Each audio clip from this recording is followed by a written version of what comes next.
ಇವತ್ತು ನಾನು ಮಾಡ್ತಾ ಇರುವಂತಹ ಪಾಠ 9ನೇ ತರಗತಿ ಸಮಾಜ ವಿಜ್ಞಾನ ಭಾಗ 2ರಿಂದ ಮೊದಲನೇ ಪಾಠ. ಇದು ಭಾಗ 1ರಲ್ಲಿ ನಾವು 4 ಹಿಸ್ಟ್ರಿ ಪಾಠಗಳನ್ನು ನೋಡಿದ್ವಿ. ಇವತ್ತಿಂದ ನಾವು 5ನೇ ಪಾಠದ 2ನೇ ಭಾಗವನ್ನು ನೋಡ್ತೀವಿ. ಮೊದಲನೇ ಭಾಗದಲ್ಲಿ ನಾವು ಯಾರ ಬಗ್ಗೆ ಕಲ್ತಿದ್ವಿ? ಅಕ್ಬರ್ನ ಬಗ್ಗೆ ಕಲ್ತಿದ್ವಿ. ಇವತ್ತು ಅಕ್ಬರ್ನ ಮಗನಾದಂತಹ ಶಹಜಹಾನ್ ಮತ್ತು ಅವನ ಮಗನಾದಂತಹ ಔರಂಗಜೇಬ್ ಇವರ ಬಗ್ಗೆ ಕಲ್ಕೋತಾ ಹೋಗ್ತೀವಿ. ಇವತ್ತು ನಾವು ಮೊಘಲರಲ್ಲಿ ಶಹಜಹಾನ್ನನ್ನು ನೋಡ್ತೀವಿ. ಶಹಜಹಾನ್ನ ಅವಧಿಯಲ್ಲಿಯೂ ಸಹ ಮೊಘಲರ ದಾಳಿಗಳು ದಕ್ಷಿಣ ಭಾರತದ ಮೇಲೆ ಮುಂದುವರಿತವೆ. ಅಫ್ಘಾನಿಸ್ತಾನದ ನೋಬೆಲ್ ಖಾನ್ ಜಹಾನ್ ಲೋಧಿ ಅನ್ನುವಂಥವನು ಇವನ ವಿರುದ್ಧ ದಂಗೆ ಎದ್ದು ಸೋಲ್ತಾನೆ. ಅಲ್ಲದೆ ಸಾಮಾನ್ಯ ಶಕೆ 1632ರಲ್ಲಿ ಏನಾಗುತ್ತೆ, ಶಹಜಹಾನ್ ಪೋರ್ಚುಗೀಸರನ್ನು ಸೋಲಿಸಿ ಹೂಗ್ಲಿಯನ್ನು ವಶ ಮಾಡ್ಕೊಳ್ತಾನೆ. ಅಹಮದ್ ನಗರವನ್ನು ತನ್ನ ಅಧೀನಕ್ಕೆ ತೆಗೆದುಕೊಳ್ತಾನೆ. ನಂತರ ಸಿಖ್ರು ಬುಂದೇಲರೊಂದಿಗೆ ಇವನ ಸಂಬಂಧ ಹದಗೆಡುತ್ತೆ. ಹಲವಾರು ಯುದ್ಧಗಳಿಂದ ಇವನ ಸಂಬಂಧ ಬೇರೆ ನೆರೆ ರಾಷ್ಟ್ರಗಳ ರಾಜರ ಜೊತೆ ಹದಗೆಡುತ್ತೆ. ಹಾಗೆ ಮಧ್ಯ ಏಷ್ಯಾದ ದಂಡಯಾತ್ರೆಯಲ್ಲಿ ಉಜ್ಜೇಬ್ ಅನ್ನುವಂಥವರಿಂದ ಬಲ್ಕ್ ಪ್ರಾಂತ್ಯವನ್ನು ವಶ ಮಾಡಿಕೊಳ್ಳೋಕೆ ಇವನು ಪ್ರಯತ್ನ ಮಾಡ್ತಾನೆ ಮತ್ತು ಸೋಲ್ತಾನೆ. ನಂತರ ಶಹಜಹಾನ್ ದಕ್ಷಿಣದಲ್ಲಿ ಮಾಪನ ಮತ್ತು ಭೂಮಿಯ ಫಲವತ್ತತೆಯ ಮೌಲ್ಯಮಾಪನವನ್ನು ಅನುಸರಿಸ್ತಾನೆ ಮತ್ತು ಭೂಮಿಯ ಫಲವತ್ತತೆಗೆ ಅನುಗುಣವಾಗಿ ಅವನು ಕಂದಾಯವನ್ನು ಅವನ ಆಸ್ಥಾನದಲ್ಲಿ ಅಥವಾ ಸಂಸ್ಥಾನದಲ್ಲಿ ನಿಗದಿಪಡಿಸ್ತಾನೆ. ಆಗ್ರಾದ ತಾಜ್ ಮಹಲ್ ಹಾಗೆ ಕೆಂಪು ಕೋಟೆ ಇವೆಲ್ಲವುಗಳು ಶಹಜಹಾನ್ನ ಕೊಡುಗೆಗಳು, ಅವನು ವಾಸ್ತುಶಿಲ್ಪಕ್ಕೆ ಕೊಟ್ಟಂತಹ ಕೊಡುಗೆಗಳು. ಹೀಗೆ ಅವನು ವಾಸ್ತುಶಿಲ್ಪಕ್ಕೆ ಪ್ರೋತ್ಸಾಹ ಕೊಡ್ತಿದ್ದರಿಂದ ಅವನ ಕಾಲವನ್ನು ಶಹಜಹಾನ್ನ ಕಾಲವನ್ನು ಸುವರ್ಣ ಯುಗ ಅಂತ ಕರೆಯಲಾಗುತ್ತೆ. ಕೊನೆಯಲ್ಲಿ ಶಹಜಹಾನ್ನ ಮಕ್ಕಳಲ್ಲಿ ಏನಾಗುತ್ತೆ, ಸಿಂಹಾಸನಕ್ಕಾಗಿ ಜಗಳ ನಡೆಯುತ್ತೆ. ಹೀಗೆ ಜಗಳ ನಡೆದಾಗ ಅವನ ಬಂಧನ ಆಗುತ್ತೆ. ಔರಂಗಜೇಬ್ ತನ್ನ ತಂದೆಯನ್ನು ಬಂಧನ ಮಾಡಿ ತನ್ನನ್ನು ಸಿಂಹಾಸನಕ್ಕೆ ಇರ್ತಾನೆ. ಹೀಗೆ ಶಹಜಹಾನ್ನ ಮಕ್ಕಳಲ್ಲಿಯೇ ಸಿಂಹಾಸನಕ್ಕಾಗಿ ಆಂತರಿಕ ಕಲಹ ನಡೆಯುತ್ತೆ. ಹಾಗೆ ನಂತರ ಔರಂಗಜೇಬ್ ಮೊಘಲರ ದೊರೆಯಾಗ್ತಾನೆ. ಇದು ಶಹಜಹಾನ್ನ ಒಂದು ಆಡಳಿತ. ಶಹಜಹಾನ್ ಯಾರು ಜಹಾಂಗೀರ್ನ ಮಗ ಆಗಿರ್ತಾರೆ. ಸಾಮಾನ್ಯ ಶಕೆ 1632ರಲ್ಲಿ ಪೋರ್ಚುಗೀಸರನ್ನು ಸೋಲಿಸಿ ಹೂಗ್ಲಿಯನ್ನು ವಶ ಮಾಡ್ಕೊಳ್ತಾನೆ. ಹಾಗೆ ಹಲವಾರು ಅಹಮದ್ ನಗರವನ್ನು ವಶ ಮಾಡ್ಕೊಳ್ತಾನೆ. ಸಿಖ್ಖರು ಬುಂದೇಲರೊಂದಿಗೆ ಯುದ್ಧಗಳನ್ನು ಮಾಡ್ತಾನೆ. ನಂತರ ಬಲ್ಕ್ ಪ್ರಾಂತ್ಯವನ್ನು ವಶ ಮಾಡಿಕೊಳ್ಳುವಾಗ ಇವನು ಸೋಲ್ತಾನೆ. ಹಾಗೆ ರಾಜ್ಯದಲ್ಲಿ ಕಂದಾಯ ಹೇಗೆ ನಡೀತಿರುತ್ತೆ ಅಂದರೆ, ಕಂದಾಯ ಭೂಮಿಯ ಫಲವತ್ತತೆಯ ಆಧಾರದ ಮೇಲೆ ನಡೀತಾ ಇರುತ್ತೆ. ಹಾಗೆ ಇವನು ಕಟ್ಟಿದಂತಹ ಹಲವಾರು ವಾಸ್ತುಶಿಲ್ಪಕ್ಕೆ ಉದಾಹರಣೆಗಳು ಅಂದರೆ ದೆಹಲಿಯ ಕೆಂಪು ಕೋಟೆ ಮತ್ತು ಆಗ್ರಾದ ತಾಜ್ ಮಹಲ್. ಇವನ ಯುಗವನ್ನು, ಶಹಜಹಾನ್ನ ಕಾಲವನ್ನು ಸುವರ್ಣ ಯುಗ ಅಂತ ಕರೀತಾರೆ. ನಂತರ ಅವನ ಮಗ ಔರಂಗಜೇಬ್ ತಂದೆಯನ್ನೇ ಸೆರೆಮನೆಯಲ್ಲಿಟ್ಟು ಅಲಂಗೀರ್ ಅನ್ನುವಂತಹ ಬಿರುದಿನೊಂದಿಗೆ ಅವನು ಸಿಂಹಾಸನವನ್ನು ಏರ್ತಾನೆ. ಇವನ ಆಡಳಿತದ ವಿರುದ್ಧ ಈಶಾನ್ಯ ಭಾಗದಲ್ಲಿ ಅಹೋಮ್ ಮತ್ತು ವಾಯುವ್ಯದಲ್ಲಿ ಯೂಸಫಾಯಿಗಳು ದಂಗೆ ಎದ್ದಾಗ ಅವರನ್ನು ತಾತ್ಕಾಲಿಕವಾಗಿ ಇವನು ಅವರ ಹುಟ್ಟಡಗಿಸ್ತಾನೆ. ಮರಾಠರ ದೊರೆ ಶಿವಾಜಿಯನ್ನು ಇವನು ಅವಮಾನಗೊಳಿಸ್ತಾನೆ ಮತ್ತು ಅವನನ್ನು ಬಂಧನಗೊಳಿಸಿದ್ದು ಸಹ ಮೊಘಲರ ವಿರುದ್ಧ ಶಿವಾಜಿ ದಂಗೆ ಏಳೋದಕ್ಕೆ ಒಂದು ಕಾರಣ ಆಗುತ್ತೆ. ಉತ್ತರ ಭಾರತದಲ್ಲಿಯೂ ಮೇವಾರದ ರಜಪೂತ ರಾಠೋಡರು, ಸಿಖ್ಖರು, ಜಾಟರು, ಬುಂದೇಲರು ಮತ್ತು ಸತ್ನಾಯಿಮಗಳ ದಂಗೆಗಳನ್ನು ಇವನು ಎದುರಿಸಬೇಕಾಗತ್ತೆ. ಹಲವಾರು ಯುದ್ಧಗಳನ್ನು ಇವನು ಎದುರಿಸ್ತಾನೆ. ಹಾಗೆ ಬಿಜಾಪುರದ ಆದಿಲ್ ಶಾಹಿ ಹಾಗೂ ಗೋಲ್ಕೊಂಡಾದ ನಿಜಾಮ್ ಶಾಹಿಗಳೊಂದಿಗೆ ಹೋರಾಟವನ್ನು ಮಾಡಿ ಅವರ ರಾಜ್ಯಗಳನ್ನು ಇವನ ರಾಜ್ಯಕ್ಕೆ ವಿಲೀನ ಮಾಡ್ಕೊಳ್ತಾನೆ. ಆದರೆ ಕೊನೆಯಲ್ಲಿ ಏನಾಗುತ್ತೆ, ಪ್ರಬಲ ಶಕ್ತಿ ಆಗಿದ್ದಂತಹ ರಜಪೂತರ ಜೊತೆಗಿನ ಇವನ ವೈರತ್ವ ಮೊಘಲರ ಅವನತಿಗೆ ಕಾರಣ ಆಗುತ್ತೆ. ದಕ್ಷಿಣ ಭಾರತದ ರಾಜರ ವಿರೋಧವೂ ಕಟ್ಕೊಳ್ತಾನೆ. ಇದರಿಂದಾಗಿ ಏನಾಗುತ್ತೆ, ರಜಪೂತರ ಶಕ್ತಿಯಿಂದಾಗಿ ಮೊಘಲರ ಅವನತಿ ಆಗ್ತಾ ಬರುತ್ತೆ. ಇವನು ನಂತರ ರಜಪೂತರೊಂದಿಗಿನ ಯುದ್ಧದಲ್ಲಿ ಸೋಲ್ಬೇಕಾಗತ್ತೆ. ಔರಂಗಜೇಬ ಕುರಾನಿನ ತತ್ವಗಳನ್ನು ಕಟ್ಟುನಿಟ್ಟಾಗಿ ಆಚರಣೆಗೆ ತರೋದಕ್ಕೆ ಪ್ರಯತ್ನ ಮಾಡ್ತಾನೆ. ಅವನ ಕಾಲದಲ್ಲಿ ಹಲವು ಪ್ರಸಿದ್ಧ ಹಿಂದೂ ದೇವಾಲಯಗಳು ನಾಶ ಆಗ್ತವೆ. ನಂತರ ಇವನು ಆಡಂಬರಕ್ಕೆ ಮಹತ್ವ ನೀಡಲಿಲ್ಲ. ಸರಳವಾಗಿ ತನ್ನ ಜೀವನವನ್ನು ನಡೆಸ್ತಾನೆ. ಸಾಮ್ರಾಜ್ಯದಲ್ಲಿ ಸತಿ ಆಚರಣೆ, ಸಂಗೀತ ಕಚೇರಿ, ಮೆರವಣಿಗೆ, ಜೂಟಾಟ, ಮದ್ಯಪಾನ, ಗಾಂಜಾ ಉತ್ಪನ್ನಗಳನ್ನು ಉಪಯೋಗಿಸೋದನ್ನು ಇವನು ನಿಷೇಧ ಮಾಡ್ತಾನೆ. ಇವನನ್ನು ಜಿಂದಾ ಫಕೀರ್ ಅಥವಾ ಜೀವಂತ ಫಕೀರ ಅಂತ ಕರಿತಿದ್ರು. ಯಾಕಂದರೆ ಇವನು ಸರಳವಾಗಿ ತನ್ನ ಬದುಕನ್ನು ಕಳೀತಾನೆ. ಇದು ಔರಂಗಜೇಬ್ನ ಒಂದು ಆಡಳಿತ. ಇಲ್ಲಿ ಯಾರ್ಯಾರು ಬಂದರು? ಅಕ್ಬರ್ ಬರ್ತಾನೆ. ಅಕ್ಬರ್ನ ನಂತರ ಹಿರಿಯ ಮಗನಾದಂತಹ ಜಹಾಂಗೀರ್ ತನ್ನ ಆಡಳಿತವನ್ನು ನಡೆಸ್ತಾನೆ. ಜಹಾಂಗೀರ್ನ ಮಗನಾದಂತಹ ಶಹಜಹಾನ್ನ ಬಗ್ಗೆ ಕಲಿತ್ವಿ.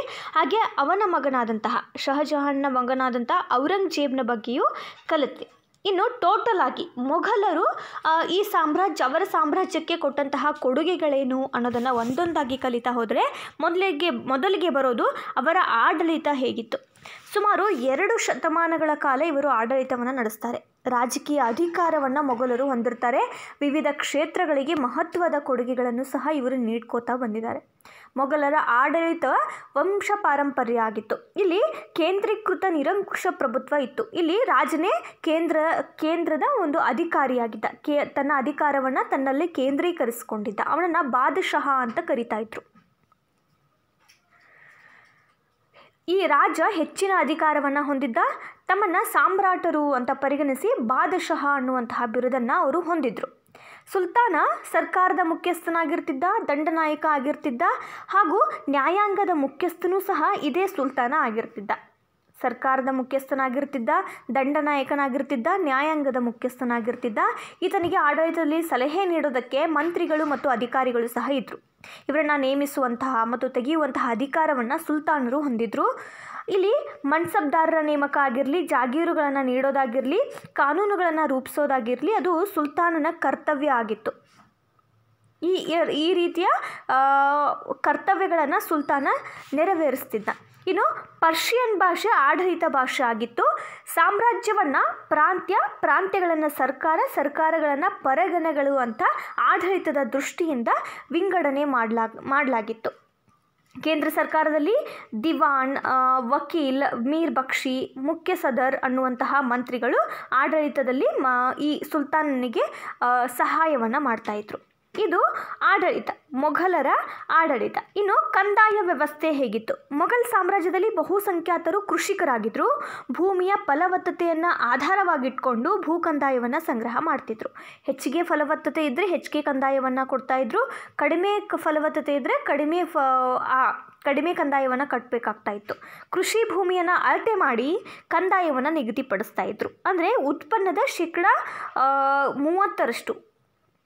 33.33% ಅಂದರೆ 1/3 ಭಾಗದಷ್ಟು ನಗದು ಅಥವಾ ದವಸ ಧಾನ್ಯದ ರೂಪದ ಸಂದಾಯ ಆಗ್ತಾಯಿತ್ತು. ಇಂದಿಗೂ ನಮ್ಮ ಕಂದಾಯ ವ್ಯವಸ್ಥೆಯ ಆಡಳಿತದಲ್ಲಿ ಮೊಘಲರ ಕಾಲದಲ್ಲಿ ಚಾಲ್ತಿಯಲ್ಲಿ ಇದ್ದಂತಹ ಕಂದಾಯ ವ್ಯವಸ್ಥೆಯ ಸೂಚಕ ಪದಗಳು ಇರೋದನ್ನು ನಾವು ಗಮನಿಸಬಹುದು. ಈಗಲೂ ಸಹ ಅಲ್ಲಿ ಅನುಸರಿಸ್ತಿದ್ದಂತಹ ಹಲವಾರು ಪದಗಳನ್ನು ನಾವು ಅನುಸರಿಸ್ತೀವಿ. ಇನ್ನು ಸಾಮಾಜಿಕ ಸ್ಥಿತಿ ಹೇಗಿತ್ತು? ಅಲ್ಲಿನ ಸಾಮಾಜಿಕ ಸ್ಥಿತಿ, ಅಂದಿನ ಸಮಾಜದಲ್ಲಿ ದೊರೆ, ಮಂತ್ರಿಗಳು, ಅಧಿಕಾರಿಗಳಿಗೆ ಹೆಚ್ಚಿನ ಗೌರವ ಇತ್ತು, ಹೆಚ್ಚಿನ ಸ್ಥಾನಮಾನ ಇತ್ತು. ಅವರು ದುಬಾರಿ ಉಡುಪುಗಳನ್ನು ತೊಡ್ತಾ ಇದ್ರು. ಹಾಗೆ ಮುತ್ತು, ರತ್ನ, ಇನ್ನಿತರೆ ಲೋಹಗಳಿಂದ ತಯಾರಿಸಿದಂತಹ ಆಭರಣಗಳನ್ನು ಧರಿಸ್ತಾ ಇದ್ರು. ಔರಂಗಜೇಬ್ ಏನು ಮಾಡ್ತಾ ಇದ್ದ? ನಾವು ಹಿಂದೆನೇ ಕಲ್ತ್ವಿ. ಔರಂಗಜೇಬ್ ಸರಳ ಒಂದು ಜೀವನವನ್ನು ಬದುಕ್ತಾ ಇದ್ದ. ಅವನನ್ನು ಹೊರತುಪಡಿಸಿ ಉಳಿದ ರಾಜರು ಏನು ಮಾಡ್ತಾಯಿದ್ರು? ಸಂಗೀತಕ್ಕೆ, ನೃತ್ಯಕ್ಕೆ, ಮದ್ಯಪಾನ, ಜೂಜಾಟ ಮುಂತಾದ ಮನೋರಂಜನೆಗಳಲ್ಲಿ ತೊಡಗ್ತಾ ಇದ್ರು. ಜನರು ಕೂಡ ಮನೋರಂಜನೆಗಳಲ್ಲಿ ತೊಡಗ್ತಾ ಇದ್ರು. ಇಲ್ಲಿ ಏನಾಗ್ತಾ ಇತ್ತು? ಕೃಷಿಯಲ್ಲಿ ಕಂದಾಯ ವ್ಯವಸ್ಥೆ ಜಾರಿಯಲ್ಲಿದ್ದರಿಂದ ಕೃಷಿಕರು ಹಲವಾರು ಕಷ್ಟಗಳನ್ನು ಎದುರಿಸಬೇಕಾಗ್ತಾ ಇತ್ತು. ಕೃಷಿಕರು ದುಬಾರಿ ಬೆಲೆಯ ಕಂದಾಯವನ್ನು ಸಂದಾಯ ಮಾಡ್ತಾ ಇದ್ದಿದ್ದರಿಂದ ಕೃಷಿಕರು ಕಷ್ಟದ ಜೀವನವನ್ನು ನಡೆಸ್ತಾ ಇದ್ರು. ಸರ್ಕಾರದ ಅಸಮರ್ಪಕ ನೀತಿಗಳು ಮತ್ತು ಮಧ್ಯವರ್ತಿಗಳ ಕಿರುಕುಳ ಈ ಕೃಷಿಕರಿಗೆ ಆಗ್ತಾ ಇತ್ತು. ಅವರ ಬದುಕನ್ನು ಕಷ್ಟಕರ ಮಾಡ್ತಾ ಇತ್ತು. ಕೃಷಿಯೇತರ ವರ್ಗದಲ್ಲಿ ಯಾರು ಇರ್ತಾಯಿದ್ರು? ಚರ್ಮ ಹದ ಮಾಡೋರು, ಕುಂಬಾರರು, ಬಡಗಿಗಳು, ಚಮ್ಮಾರರು, ಅಗಸರು ಮುಂತಾದವರು ಹಲವಾರು ಸೇವಾ ವರ್ಗಕ್ಕೆ ಸೇರ್ತಾಯಿದ್ರು. ಇಲ್ಲಿ ಸತಿ ಪದ್ಧತಿ, ಬಾಲ್ಯ ವಿವಾಹ, ವರದಕ್ಷಿಣೆ, ಕನ್ಯಾಶುಲ್ಕ ಪದ್ಧತಿ ಇವೆಲ್ಲವುಗಳು ಜಾರಿಯಲ್ಲಿದ್ದವು. ಇದು ಸಾಮಾಜಿಕ ವ್ಯವಸ್ಥೆ, ಮೊಘಲರ ಸಾಮಾಜಿಕ ವ್ಯವಸ್ಥೆ. ಇನ್ನು ಅರ್ಥವ್ಯವಸ್ಥೆ ಹೇಗಿತ್ತು? ಇಲ್ಲಿ ಉತ್ತರ ಭಾರತ ಅನೇಕ ನದಿಗಳನ್ನು ಹೊಂದಿದ್ರಿಂದ ಕೃಷಿಗೆ ಯೋಗ್ಯವಾದ ಭೂಮಿ ಇತ್ತು. ನೈಸರ್ಗಿಕವಾಗಿ ಕೃಷಿಗೆ ಯೋಗ್ಯವಾದ ಭೂಮಿ ಅಲ್ಲಿ ದೊರೀತಾ ಇತ್ತು. ಉತ್ತಮ ನೀರಾವರಿ ವ್ಯವಸ್ಥೆ ಇರೋದರಿಂದ ಕೃಷಿ ಅಭಿವೃದ್ಧಿಯನ್ನು ಹೊಂದಿತ್ತು. ಕೃಷಿಯ ಜೊತೆಗೆ ಕೈಗಾರಿಕೆಯೂ ಕೂಡ ಉತ್ತಮ ಆಗಿತ್ತು. ಹತ್ತಿ ಬಟ್ಟೆ ಕೈಗಾರಿಕೆಗಳು, ಬನಾರಸ್, ಪಾಟ್ನಾ, ಢಾಕಾ, ಚಾಬಾಸ್ಪುರ್, ಸೋನಾರ್, ಲಾಹೋರ್, ಫತೇಪುರ್ ಸಿಕ್ರಿ ಈ ಎಲ್ಲ ಕಡೆ, ಆಗ್ರಾ ಕಡೆ ಇವೆಲ್ಲವುಗಳ ಕಡೆ ಹತ್ತಿ ಬಟ್ಟೆ ಕೈಗಾರಿಕೆಗಳು ಇದ್ದವು. ಅಕ್ಬರ್ ಏನು ಮಾಡ್ದ, ಶಾಲು ಮತ್ತು ಜಮಖಾನ ಅದನ್ನು ನೇಕಾರಿಕೆ ಅಂತ ಕರಿತಾ ಇದ್ರು, ನೇಕಾರಿಕೆಯನ್ನು ಅಭಿವೃದ್ಧಿಪಡಿಸ್ತಾನೆ ಅಕ್ಬರ್. ಮೊಘಲರ ಕಾಲದಲ್ಲಿ ಆಂತರಿಕ ಮಾತ್ರ ಅಲ್ಲದೆ ಏಷ್ಯಾ ಮತ್ತು ಯುರೋಪಿನ ಅನೇಕ ದೇಶಗಳೊಡನೆ ವಾಣಿಜ್ಯ ಸಂಬಂಧವನ್ನು ಸಹ ಈ ಮೊಘಲರು ಹೊಂದಿದ್ರು. ಕಚ್ಚಾ ರೇಷ್ಮೆ, ಲೋಹಗಳು, ಕುದುರೆ, ಸುಗಂಧ ದ್ರವ್ಯ, ಬಂಗಾರ ಮತ್ತು ಬೆಳ್ಳಿ ಆಮದು ಇವೆಲ್ಲ ಆಮದು ವಸ್ತುಗಳಾಗಿದ್ವು. ಹತ್ತಿ ಬಟ್ಟೆ, ಮೆಣಸು, ಅಫೀಮು, ಪೆಟ್ಲೆಪ್ಪು ಮತ್ತು ಉಣ್ಣೆ ಬಟ್ಟೆಗಳು ಹಲವಾರು ಪ್ರಮುಖ ರಾಜ್ಯಗಳಿಗೆ, ಪ್ರಮುಖ ದೇಶಗಳಿಗೆ ಇವು ರಫ್ತಾಗ್ತಾ ಇದ್ವು. ಹೀಗೆ ಅರ್ಥವ್ಯವಸ್ಥೆ ಮೊಘಲರದಾಗಿತ್ತು. ಇನ್ನು ಸಾಹಿತ್ಯಕ್ಕೆ ಮೊಘಲರು ಕೊಟ್ಟಂತಹ ಕೊಡುಗೆಗಳು ಅಪಾರ. ಮೊಘಲರ ಕಾಲದಲ್ಲಿ ಪರ್ಷಿಯನ್, ತುರ್ಕಿ, ಅರೇಬಿಕ್, ಉರ್ದು, ಹಿಂದಿ, ಸಂಸ್ಕೃತ ಕೃತಿಗಳು ರಚನೆ ಆಗ್ತವೆ. ಬಾಬರ್ ಹಾಗೂ ಜಹಾಂಗೀರ್ ಸ್ವತಃ ವಿದ್ವಾಂಸರಾಗಿದ್ದರು. ತಮ್ಮ ಆತ್ಮಕಥನಗಳಾದಂತಹ ಬಾಬರ್ನಾಮ, ಜಹಾಂಗೀರ್ ತುಜುಕಿ ಇ ಜಹಾಂಗೀರ್ ಅನ್ನುವಂತಹ ತಮ್ಮ ಆತ್ಮಕಥನಗಳನ್ನು ಬರ್ಕೊಳ್ತಾರೆ. ಹುಮಾಯೂನ್ ಕೂಡ ಒಬ್ಬ ಲೇಖಕನಾಗಿದ್ದ. ಅಕ್ಬರ್ನ ಆಸ್ಥಾನದಲ್ಲಿ ಅಬುಲ್ ಫಜಲ್ ಅನ್ನುವಂಥವನು ಐನ್ ಈಕ್ ಅಕ್ಬರಿ ಮತ್ತು ಅಕ್ಬರ್ನಾಮ ಅನ್ನುವಂತಹ ಕೃತಿಗಳನ್ನು ಪರ್ಷಿಯನ್ ಭಾಷೆಯಲ್ಲಿ ರಚನೆ ಮಾಡ್ತಾನೆ. ಬದೋನಿ ಅನ್ನುವಂಥವನು ರಾಮಾಯಣವನ್ನು ಬರೆದ್ರೆ, ಫೈಜಿ ಅನ್ನುವಂಥವನು ಲೀಲಾವತಿ, ತೋರದಮಲ್ಲನ ಭಾಗವತ ಪುರಾಣ ಇವೆಲ್ಲವುಗಳು ಪರ್ಷಿಯನ್ ಭಾಷೆಗೆ ರೂಪಾಂತರ ಆಗ್ತವೆ. ಬದೋನಿ ರಾಮಾಯಣ, ಫೈಜಿ ಲೀಲಾವತಿ, ತೋರದಮಲ್ಲ, ಭಾಗವತ ಪುರಾಣ ಅನ್ನುವಂತಹ ಕೃತಿಗಳನ್ನು ಪರ್ಷಿಯನ್ ಭಾಷೆಗೆ ರೂಪಾಂತರ ಮಾಡ್ತಾರೆ. ಇನ್ನು ಇವರನ್ನು ಬಿಟ್ಟು ತುಳಸಿದಾಸ ರಾಮಚರಿತ ಮಾನಸ, ಸೂರದಾಸರು ಸೂರಸಾಗರ್ ಅನ್ನುವಂತಹ ಕೃತಿಯನ್ನು ಹಿಂದಿ ಭಾಷೆಯಲ್ಲಿ ರಚನೆ ಮಾಡ್ತಾರೆ. ಇವೆಲ್ಲವುಗಳು ಸಾಹಿತ್ಯಕ್ಕೆ ಮೊಘಲರು ಕೊಟ್ಟಂತಹ ಕೊಡುಗೆಗಳು. ಇನ್ನು ಕಲೆ ಮತ್ತು ವಾಸ್ತುಶಿಲ್ಪಕ್ಕೆ ಅವರ ಕೊಡುಗೆಗಳೇನು? ಮೊಘಲರ ಕಾಲದಲ್ಲಿ ಕಲೆ ಮತ್ತು ವಾಸ್ತುಶಿಲ್ಪಕ್ಕೆ ಕೊಡುಗೆ ನೀಡಿದವರಲ್ಲಿ ಅಕ್ಬರ್ ಮತ್ತು ಶಹಜಹಾನ್ ಮುಖ್ಯ ಆಗ್ತಾರೆ. ಅವರು ನಿರ್ಮಿಸಿದಂತಹ ಸ್ಮಾರಕಗಳು ಫತೇಪುರ್ ಸಿಕ್ರಿ, ಆಗ್ರಾ ಮತ್ತು ದೆಹಲಿಯಲ್ಲಿ ನಾವು ಈಗಲೂ ಕಾಣ್ತೀವಿ. ಅಕ್ಬರ್ನ ಅವಧಿಯಲ್ಲಿ ಪರ್ಷಿಯನ್ ಅನ್ನುವಂತಹ ಶೈಲಿಯ ಮಿಶ್ರಣ ಇತ್ತು. ಅಕ್ಬರ್ನ ಶೈಲಿ ಹೇಗಿತ್ತು? ಇಂಡೋ ಪರ್ಷಿಯನ್ ಮಿಕ್ಸ್ ಶೈಲಿ ಇತ್ತು. ಅಕ್ಬರಿ ಮಹಲ್, ಜಹಾಂಗೀರ್ ಮಹಲ್, ಫತೇಪುರ್ ಸಿಕ್ರಿಯ ಪಂಚ್ ಮಹಲ್, ಜೋಧಾಬಾಯಿ ಮಹಲ್, ಬೀರ್ಬಲ್ ಮಹಲ್, ಇಬಾದತ್ ಖಾನ, ಜಾಮಿ ಮಸೀದಿ ಮುಂತಾದ ಕಟ್ಟಡಗಳನ್ನು ಅಕ್ಬರ್ನ ಕಾಲದಲ್ಲಿ ಕಟ್ಟಲಾಗುತ್ತೆ. ಇದು ಅಕ್ಬರ್ನ ಕಾಲದಲ್ಲಿ ಇದ್ದಂತಹ ನಿರ್ಮಿಸಲ್ಪಟ್ಟಂತಹ ವಾಸ್ತುಶಿಲ್ಪ. ಇನ್ನು ಶಹಜಹಾನ್ನ ಕಾಲದಲ್ಲಿ ಕಟ್ಟಲ್ಪಟ್ಟಂತಹ ಕಟ್ಟಡಗಳು ಯಾವ್ಯಾವಂದರೆ ದೆಹಲಿಯ ಕೆಂಪುಕೋಟೆ, ಮೋತಿ ಮಸೀದಿ, ದಿವಾನ್ ಇ ಆಮ್, ಖಾಸ್ ಮಹಲ್, ರಂಗ್ ಮಹಲ್, ಮಮ್ತಾಜ್ ಮಹಲ್, ಮಯೂರ ಸಿಂಹಾಸನ 7 ವರ್ಷಗಳ ಕಾಲ ನಿರ್ಮಾಣ ಆಯಿತು. ಮತ್ತು ಅದಕ್ಕೆ ಆಗಿನ ಕಾಲದಲ್ಲಿಯೇ ಸ್ಪೆಂಡ್ ಮಾಡಿದಂತಹ ಹಣ 1 ಕೋಟಿ ವೆಚ್ಚದಲ್ಲಿ 7 ವರ್ಷಗಳ ಕಾಲ ಮಯೂರ ಸಿಂಹಾಸನವನ್ನು ನಿರ್ಮಾಣ ಮಾಡ್ತಾರೆ. ಇನ್ನು ಜಾಮಿಯಾ ಮಸೀದಿಯು ಕೂಡ ಶಹಜಹಾನ್ನ ಕಾಲದಲ್ಲಿ ಕಟ್ಟಲ್ಪಟ್ಟಂತಹ ಒಂದು ಮಸೀದಿ. ಇವೆಲ್ಲವುಗಳು ಶಹಜಹಾನ್ ಕಲೆ ಮತ್ತು ವಾಸ್ತುಶಿಲ್ಪಕ್ಕೆ ಕೊಟ್ಟಂತಹ ಕೊಡುಗೆ. ಮತ್ತು ಅಕ್ಬರ್ ಕೂಡ ಹಲವಾರು ಕಟ್ಟಡಗಳನ್ನು ಕಟ್ಟಿಸೋದ್ರ ಮೂಲಕ ವಾಸ್ತುಶಿಲ್ಪಕ್ಕೆ ತನ್ನ ಕೊಡುಗೆಯನ್ನು ನೀಡ್ತಾನೆ. ಇನ್ನು ಚಿತ್ರಕಲೆಗೆ ಮೊಘಲರು ಕೊಟ್ಟಂತಹ ಕೊಡುಗೆಗಳೇನು ಅನ್ನೋದನ್ನು ನೋಡೋದಾದರೆ, ಹುಮಾಯೂನ್ನ ಕಾಲದಲ್ಲಿ ಮೊಘಲರ ಚಿತ್ರಕಲೆ ಪ್ರಾರಂಭ ಆಯಿತು. ಹುಮಾಯೂನ್ ಅನ್ನುವಂತಹ ಒಬ್ಬ ರಾಜ ತನ್ನ ಚಿತ್ರಕಲೆಯನ್ನು ಪ್ರಾರಂಭ ಮಾಡ್ತಾನೆ. ಅಕ್ಬರ್, ಜಹಾಂಗೀರ್ನ ಅವಧಿಯಲ್ಲಿ ಹೆಚ್ಚಿನ ಪ್ರೋತ್ಸಾಹವನ್ನು ಈ ಚಿತ್ರಕಲೆ ಪಡ್ಕೊಳ್ಳುತ್ತೆ.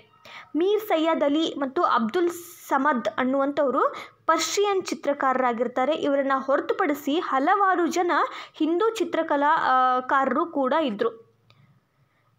ಅಕ್ಬರ್ನ ಆಸ್ಥಾನದಲ್ಲಿ 17 ಚಿತ್ರಕಾರರಲ್ಲಿ 13 ಕಲಾಕಾರರು ಹಿಂದೂಗಳೇ ಆಗಿದ್ದರು.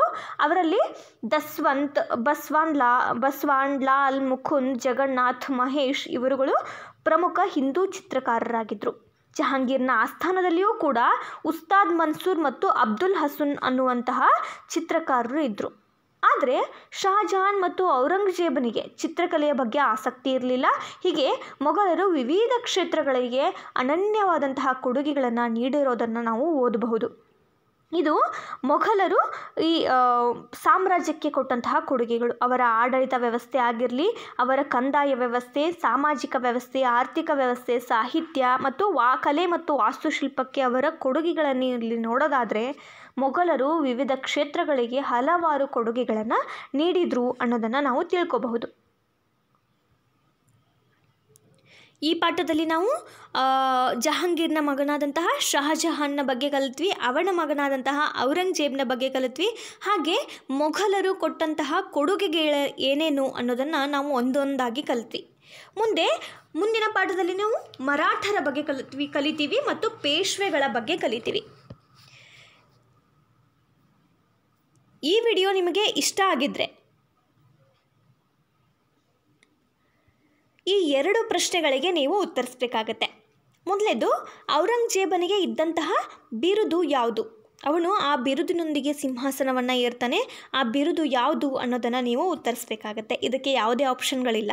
ಇನ್ನು 2ನೇ ಪ್ರಶ್ನೆ, ಬಾಬರ್ನಾಮಾ ಕೃತಿಯನ್ನು ರಚಿಸಿದವರು ಯಾರು? ಬಾಬರ್ನಾಮಾ ಅನ್ನುವಂತಹ ಕೃತಿ ಇದು ನಾನು ಹೇಳಲ್ಲ, ಇದು ಒಂದು ಕೃತಿ. ಇದನ್ನು ರಚಿಸಿದವರು ಯಾರು ಅನ್ನೋದನ್ನು ನೀವು ಹೇಳಬೇಕು. ಇಲ್ಲಿ 4 ಆಪ್ಷನ್ಗಳಿವೆ: ಬಾಬರ್, ಜಹಾಂಗೀರ್, ಅಬ್ದುಲ್ ಫಜಲ್, ಫೈಜಿ. ಈ 4 ಆಪ್ಷನ್ಗಳಲ್ಲಿ ಒಂದು ಆಪ್ಷನ್ ಸರಿಯಾಗಿರುತ್ತೆ. ಉತ್ತರ ನೀಡಿ. ಮತ್ತು ಈ ವಿಡಿಯೋ ನಿಮಗೆ ಇಷ್ಟ ಆಗಿದ್ದರೆ ಲೈಕ್ ಮಾಡಿ, ಶೇರ್ ಮಾಡಿ ಮತ್ತು ಸಬ್ಸ್ಕ್ರೈಬ್ ಮಾಡೋದನ್ನು ಮರಿಬೇಡಿ. ಮುಂದೆ ಇದೇ ಪಾಠದ ಮುಂದಿನ ಭಾಗದಲ್ಲಿ ನಾನು ನಿಮ್ಮ ಜೊತೆ ಬರ್ತೀನಿ. Thank you. ನಮಸ್ಕಾರ ಎಲ್ಲರಿಗೂ. ನಾನು ವಿಜಯ ಪಾಟೀಲ್. ನಾನು DSCRT ಪಾಠಗಳನ್ನು ಮಾಡ್ತೀನಿ. DSCRTಯಲ್ಲಿ ಸಮಾಜ ವಿಜ್ಞಾನ ಭಾಗ 2ರ ಪಾಠಗಳಿವು. 9ನೇ ತರಗತಿ ಸಮಾಜ ವಿಜ್ಞಾನ ಭಾಗ 2ರ ಪಾಠಗಳನ್ನು ನಾನು ಈಗ ಮಾಡ್ತಾಯಿದ್ದೀನಿ. ನೀವಿನ್ನು ನಮ್ಮ ಐಡಿಯಾಸ್ ಫೋರಮ್ನ ಟೆಲಿಗ್ರಾಮ್ ಚಾನಲ್ಗೆ ಜಾಯ್ನ್ ಆಗದೇ ಇದ್ದರೆ ಡಿಸ್ಕ್ರಿಪ್ಷನಲ್ಲಿ ನೀಡಿರುವಂತಹ ಲಿಂಕ್ಗೆ ಹೋಗಿ ಜಾಯ್ನ್ ಆಗ್ಬೋದು. ಹೀಗೆ ಜಾಯ್ನ್ ಆಗೋದರ ಮುಖಾಂತರ ನೀವು ಪಡ್ಕೊಳ್ಬಹುದಾದಂತಹ ಉಪಯೋಗಗಳು ಯಾವ್ಯಾವಂದರೆ, ಇಲ್ಲಿ ಪ್ರತಿನಿತ್ಯ ಕ್ವಿಜ್ಗಳನ್ನು ನಡೆಸ್ತಾರೆ, ಪ್ರತಿ ವಿಡಿಯೋಗಳ PDF ಅಪ್ಲೋಡ್ ಮಾಡ್ತಾರೆ, ದಿನಪತ್ರಿಕೆಗಳು ಮತ್ತು ಇತ್ತೀಚಿನ ಮಾಹಿತಿಗಳು ಇಲ್ಲಿ ಅಪ್ಲೋಡ್ ಆಗ್ತವೆ. ಹಾಗೆ ನಿಮಗೇನಾದರೂ ಡೌಟ್ಸ್ಗಳಿದ್ದರೆ ಐಡಿಯಾಸ್ ಫೋರಮ್ನ ಅಧ್ಯಾಪಕರೊಂದಿಗೆ ಚರ್ಚೆ ನಡೆಸಿ ನಿಮ್ಮ ಪ್ರಶ್ನೆಗಳಿಗೆ ನೀವು ಉತ್ತರನ ಕಂಡ್ಕೋಬಹುದು. ಇವೆಲ್ಲ ಉಪಯೋಗಗಳನ್ನು ನೀವು ಈ ಐಡಿಯಾಸ್ ಫೋರಮ್ನ ಟೆಲಿಗ್ರಾಮ್ ಚಾನಲ್ನಲ್ಲಿ ಪಡ್ಕೋಬಹುದು. ಇನ್ನು ಈಗಾಗಲೇ ಐಡಿಯಾಸ್ ಫೋರಮ್ ತಂಡ ಲಾಂಚ್ ಮಾಡಿರುವಂತಹ ಕೋರ್ಸ್ಗಳ ವಿವರ ಇಲ್ಲಿದೆ. ಎಲ್ಲ NCERT ವಿಡಿಯೋಗಳು, geography, history, science, polity, economics ಎಲ್ಲ ಪಾಠಗಳನ್ನು ಕನ್ನಡ ಮಾಧ್ಯಮದಲ್ಲಿ ಪಾಠ ಮಾಡಿ ಅಪ್ಲೋಡ್ ಮಾಡ್ತಿದ್ದಾರೆ. ಹಾಗೆ ಎಲ್ಲ DSCRT ವಿಡಿಯೋಗಳು, ಸೋಷಿಯಲ್ ಸೈನ್ಸ್ನ ನಾನು ಮಾಡ್ತಿದ್ರೆ ಸೈನ್ಸ್ನ ಸಿಂಧು ಅವರು ಮಾಡ್ತಿದ್ದಾರೆ. ಹಾಗೆ ಎಲ್ಲ ತಮಿಳುನಾಡು ರಾಜ್ಯದ ಪಠ್ಯಪುಸ್ತಕದ ವಿಡಿಯೋಗಳು ಇನ್ ಆಲ್ ಸಬ್ಜೆಕ್ಟ್ಸ್ ಕನ್ನಡ ಮಾಧ್ಯಮದಲ್ಲಿ, ಹಾಗೆ GK ಟ್ರಿಕ್ಸ್ನ ವಿಡಿಯೋಗಳು, ಹಾಗೆ 1000ಕ್ಕೂ ಅಧಿಕ ಪ್ರಶ್ನೆ ಪತ್ರಿಕೆಗಳನ್ನು ಚರ್ಚೆ ನಡೆಸಿದಂತಹ ವಿಡಿಯೋಗಳು ಸಹ ನಿಮಗಿಲ್ಲಿ ದೊರೆಯುತ್ತೆ. ಇನ್ನು ಅನೇಕ ಕೋರ್ಸ್ಗಳನ್ನು ಲಾಂಚ್ ಮಾಡೋದಕ್ಕೆ ಐಡಿಯಾಸ್ ಫೋರಮ್ ತಂಡ ತಯಾರಿ ನಡೆಸಿದೆ.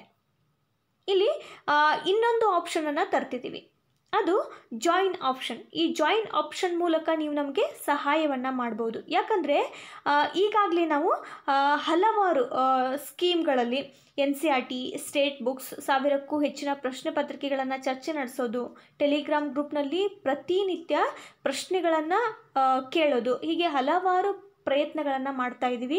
ಇದಕ್ಕೆ ಟೆಕ್ನಾಲಜಿ ಅಳವಡಿಕೆಯೂ ಕೂಡ ಅಷ್ಟೇ ಇಂಪಾರ್ಟೆಂಟ್ ಆಗಿರುತ್ತೆ. ಅದಕ್ಕೆ ನಮಗೆ ಧನ ಸಹಾಯ ಬೇಕು. ಆದ್ದರಿಂದ ಇಲ್ಲಿ ಜಾಯಿನ್ ಆಪ್ಷನ್ ಮೂಲಕ ನೀವು ನಮಗೆ ಸಹಾಯವನ್ನು ಮಾಡಬಹುದು. ಇಲ್ಲಿ ಸಬ್ಸ್ಕ್ರೈಬ್ ಬಟನ್ ಪಕ್ಕದಲ್ಲಿ ಜಾಯಿನ್ ಬಟನನ್ನು ನೀವು ಪ್ರೆಸ್ ಮಾಡೋದರ ಮೂಲಕ ಇಲ್ಲಿ 4 ಸ್ಕೀಮ್ಗಳಲ್ಲಿ ನೀವು ನಮಗೆ ಸಹಾಯ ಮಾಡಬಹುದು. ಶಿಶು 29, ಕಿಶೋರ್ 59, ತರುಣ್ 159, ಗೋಲ್ಡನ್ ಸಪೋರ್ಟ್ ಮಾಡೋರಾದರೆ 599 ರೂಪಾಯಿಗಳನ್ನು ನೀವು ಈ ಫೋನ್ಪೇ ಅಥವಾ ಗೂಗಲ್ ಪೇ ನಂಬರ್ಗೆ ಸೆಂಡ್ ಮಾಡಬಹುದು. 8748814920 ಈ ನಂಬರ್ಗೆ ನೀವು ನಮಗೆ ಅಮೌಂಟನ್ನು ಕಳಿಸಿ ಸಹಾಯವನ್ನು ಮಾಡಬಹುದು. ಈ ಅಮೌಂಟ್ನ ನಾವು ನಮ್ಮ ಟೆಕ್ನಾಲಜಿ ಅಳವಡಿಕೆಗೆ ಉಪಯೋಗ ಮಾಡ್ಕೊತೀವಿ. ಹಾಗೆ ಹೆಚ್ಚಿಗೆ ಬಂದಂತಹ ಹಣವನ್ನು ನಾವು ಬಡ ವಿದ್ಯಾರ್ಥಿಗಳ ಏಳಿಗೆಗಾಗಿ ಅಥವಾ ಅವರ ವಿದ್ಯಾಭ್ಯಾಸಕ್ಕಾಗಿ ಸಹಾಯವನ್ನು ಮಾಡ್ತೀವಿ. ಆದ್ದರಿಂದ ನಾವು ಸಹಾಯ ಮಾಡಿ ಅಂತ ನಿಮಗೆ ಕೇಳ್ಕೊತಿದ್ದೀವಿ. ಸಹಾಯ ಮಾಡೋಕ್ಕಾಗದೇ ಇರೋರು ಸಬ್ಸ್ಕ್ರೈಬ್ ಮಾಡೋದರ ಮೂಲಕ ನಿಮ್ಮ ಫ್ರೆಂಡ್ಸ್ಗಳಿಗೆ ನಮ್ಮ ವಿಡಿಯೋಸ್ಗಳನ್ನು ಶೇರ್ ಮಾಡೋದರ ಮೂಲಕ ನಮಗೆ ಬೆಂಬಲವನ್ನು ಸೂಚಿಸಬಹುದು.